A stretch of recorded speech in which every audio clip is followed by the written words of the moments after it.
सुप्रभात। जय श्री कृष्ण। हम श्री कृष्ण के प्रिय भक्त के विवरण को समझ रहे हैं। हम अध्ययन कर रहे हैं कि किस प्रकार के भक्त श्री कृष्ण को अत्यंत प्रिय हैं, किस प्रकार की भक्ति उन्हें प्रिय है, जिसमें श्री कृष्ण स्वयं कहते हैं कि जो किसी से द्वेष नहीं करता, जो किसी से किसी भी प्रकार की आसक्ति से रहित है, जो किसी से प्रभावित नहीं होता, स्थिर बुद्धि वाली वह भक्ति मुझे प्रिय है। और ऐसा मनुष्य जो प्रत्येक प्रकार से प्रत्येक परिस्थिति में समान भाव वाला है, शत्रु और मित्रता में समान है, जो सर्दी गर्मी में समान रहता है, जो सुख दुख मिलने पर समान रहता है, जो मान अपमान निंदा और स्तुति मिलने में समान रहता है, जो प्रत्येक प्रकार से मौन को धारण करे रखता है, जो किसी भी प्रकार की घर की अनिकेत की आसक्ति से रहित है, जो स्थिर बुद्धि वाला है, संतुष्ट रहता है, ऐसा भक्त श्री कृष्ण को अत्यंत प्रिय है। इसके आगे श्री कृष्ण क्या कहते हैं, आइए जानते हैं। श्लोक संख्या 20। ये तु धर्मामृतम इदं यथोक्तं पर्युपासते श्रद्धा नामत् परमा भक्ताः ते अतीव मे प्रियाः, ते अतीव मे प्रियाः। श्री कृष्ण कहते हैं, लेकिन जो इस धर्म अमृत को जैसा कहा गया है उसी रूप में पूर्ण स्वरूप से पूजते हैं, मेरे परायण श्रद्धा युक्त वे भक्त मुझे अत्यधिक प्रिय हैं।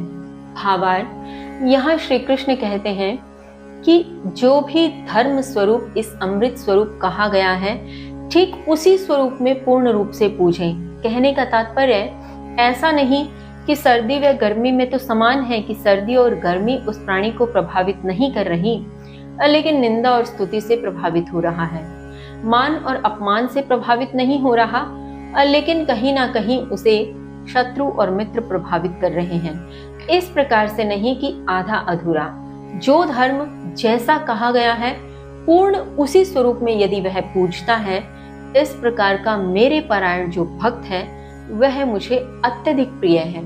यहाँ हमें यही समझने की आवश्यकता है कि जो भी कर्म करें, जो भी क्रिया को हम अपनाएं, पूर्ण रूप से अपनाएं। यदि कृष्ण में स्थिर होना है, अपने मन व बुद्धि को उनमें स्थिर करना है, तो पूर्ण रूप से कर दें। फिर यदि अभ्यास क्रिया को अपनाना है, पूजा अर्चना करनी है, तो पूर्ण रूप से फिर वही करें।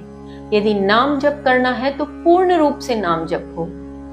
यदि कुछ नहीं करना, अपने सभी कर्मों को श्री कृष्ण में अर्पित करना है, तो फिर पूर्ण रूप से कर्म अर्पित ही होने चाहिए।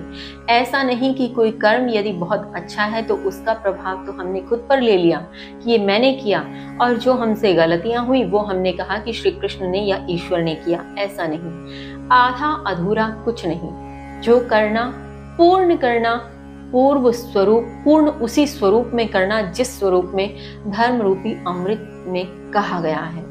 तभी श्री कृष्ण कहते हैं कि पूर्ण स्वरूप में किसी क्रिया को करने वाला वह भक्त उन्हें अत्यधिक प्रिय है। तो हमें अब से यही ध्यान रखना होगा कि जिस क्रिया को अपनाना है पूर्ण रूप से अपनाना है।